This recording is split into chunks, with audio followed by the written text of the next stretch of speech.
So hello friend, इस video में एक कॉलेज का रिव्यू देने वाला हूँ जो कि बहुत ही फेमस है कोलकाता में। तो उस कॉलेज का नाम क्या है? भवानीपुर कॉलेज। जानते ही होंगे, बहुत ज़्यादा फेमस है।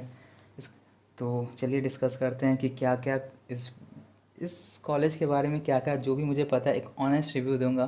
तो चलिए स्टार्ट करते हैं।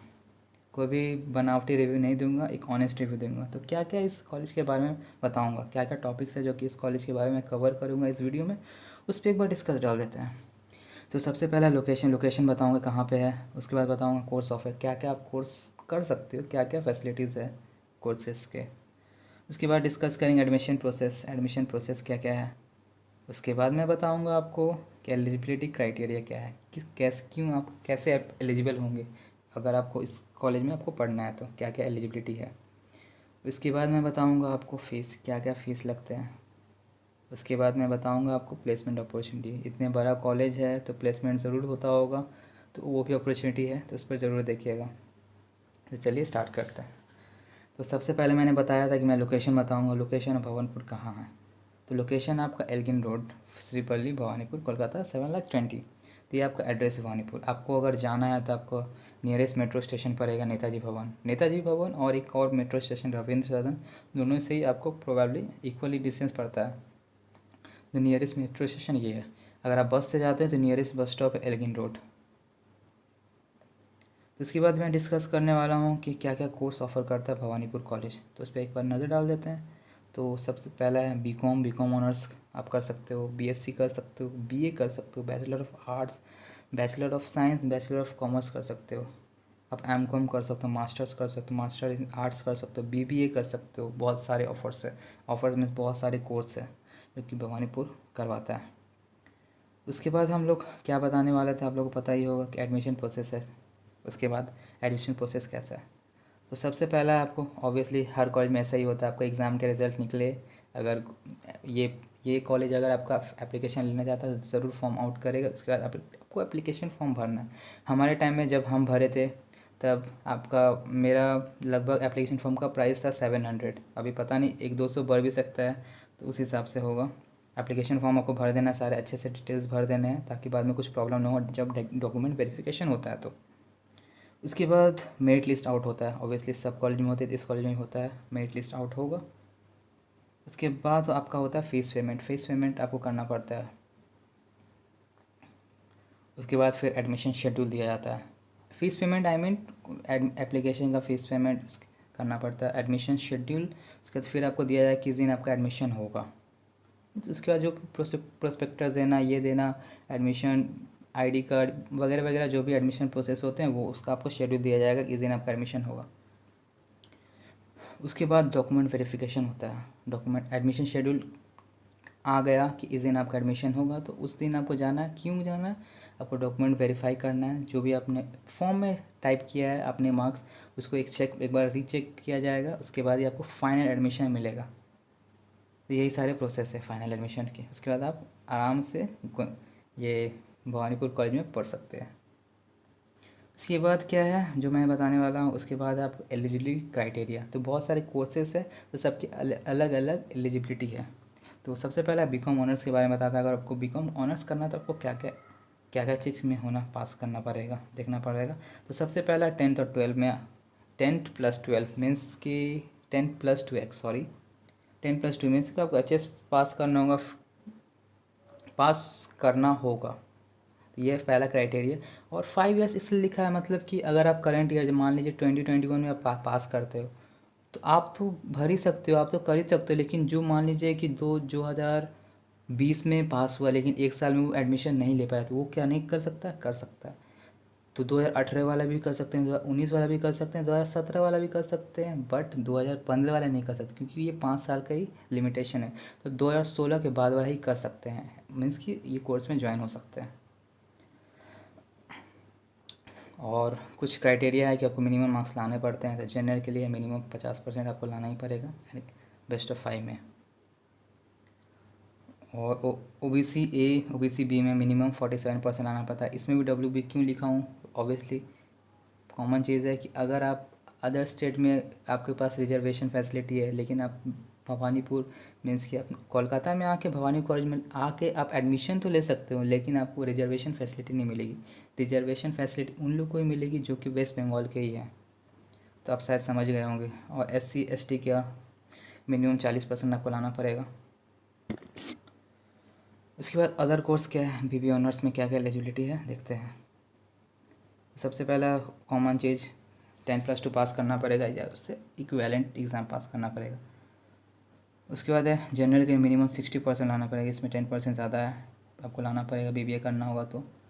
OBC में आपको 58% लाना पड़ेगा और SC ST में आपको लाना पड़ेगा 55%, तभी आप एलिजिबिलिटी होगी।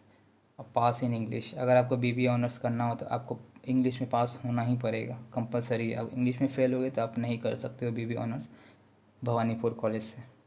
तो आपको क्लियर होगा सारा बात। अगर आपको कोई भी डाउट होगा तो आप ज़रूर मुझसे पूछ सकते हैं कमेंट में। उसके बाद डिस्कस करते हैं अगला पॉइंट, और है BA honours, bachelor of art honours आपको करना है तो उसके लिए क्या एलिजिबिलिटी क्राइटेरिया है, उस पर भी डिस्कस कर देते हैं। पहला तो सेम ही होगा, 10+2 आपको पास करना पड़ेगा।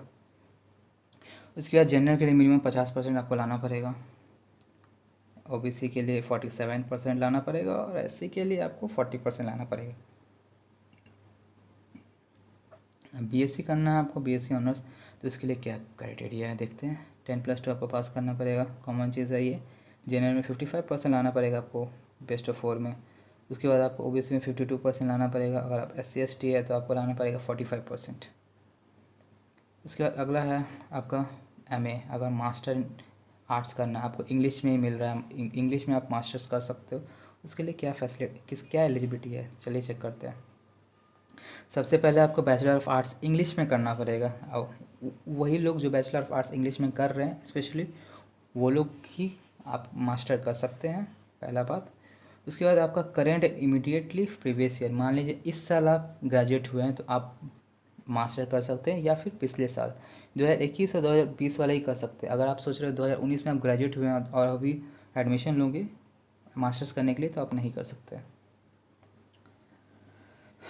तो उसके बाद और कुछ बचा है देख लेते हैं। एम कॉम आपको करना है तो क्या क्या क्राइटेरिया है। ऑब्वियसली MCOM BCOM से रिलेटेड है तो आपको BCOM में ग्रेजुएट होना ही पड़ेगा, कॉमर्स ऑनर्स डिग्री में ग्रेजुएट होना पड़ेगा, ऑनर्स जो नॉट जनरल ऑनर्स आपको करना पड़ेगा BCOM। उसके बाद मिनिमम सेकंड डिवीज़न लाना पड़ेगा, मतलब जानते हो कि फर्स्ट डिवीज़न मतलब 60% होता है, तो मिनिमम सेकंड डिवीज़न आपको लाना ही पड़ेगा। 45 के नीचे आपके मार्क्स आते हैं परसेंटेज में तो आप नहीं कर सकते हो भवानीपुर कॉलेज में MCOM। इसके बाद क्या है, current and immediate place, common चीज़ इस साल जो पास हुए हैं या पिछले साल, बस 2 ही बैच को ये लेता है भवानीपुर कॉलेज। उसके बाद वाले बैच से पहले वाले बैच को आप नहीं कर सकते हो। उसके बाद आता है आपका फ़ीस ऑफ भवानीपुर कॉलेज क्या है, चलिए देख लेते हैं। नॉर्मली सेमेस्टर फ़ीस ये थोड़ा हाई है, सेमेस्टर फ़ीस, क्योंकि जब मैं भरा तो मुझे भी शौक लगा था इसलिए मैं नहीं गया।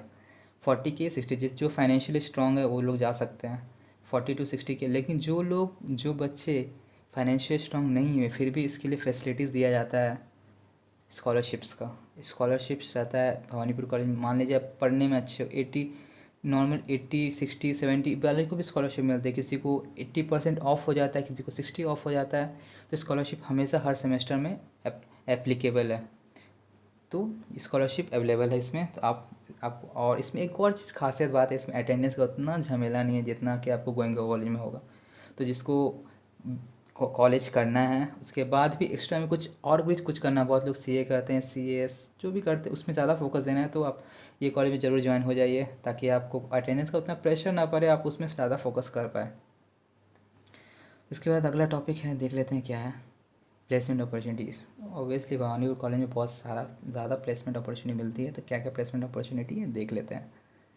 तो सबसे पहला डेलिएट है, फिर आता है एक्सिस बैंक से भी आपको प्लेसमेंट मिल सकता है, आपको एयरटेल से प्लेसमेंट मिल सकता है, आपको TCS से, टाटा कंसल्टेंसी सर्विस से मिल सकता है, वोडाफोन से मिल सकता है आपको प्लेसमेंट, आपको AIG से मिल सकता है।